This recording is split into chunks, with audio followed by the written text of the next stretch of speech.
को शब्द नहीं जवना स्थान पर जवना घर के दरवाजा पर महादेव के कीर्तन भजन होला ओ धरती से शैतान के वास हटेला।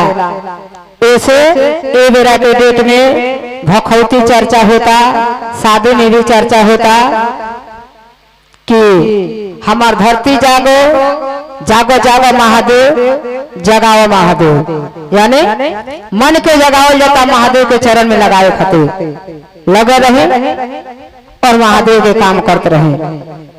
शिव चर्चा ऐसा बा कि मन के जागरूक कर देता। जे असली महादेव के चेला बा, जे असली महादेव के चेला बा, 3 गो काम करे खातिर चल रहे बा, वो तो महादेव के दीवाना बनल बा। जितना भी काम करता सोचता कि सारा काम निपटा के महादेव के भी काम कर ले। कहे से कि मास्टर के साथ करे तो मास्टर सीखे हैं, दर्जी के साथ करे वो कपड़ा काटे के सीखे हैं, लेफंगर के साथ करे तो लेफंगर सीखे हैं, पियकर के साथ करे तो दारू पियाओ के सीखे हैं, और महादेव के साथ करे तो राजमार्ग तक पहुंचाए।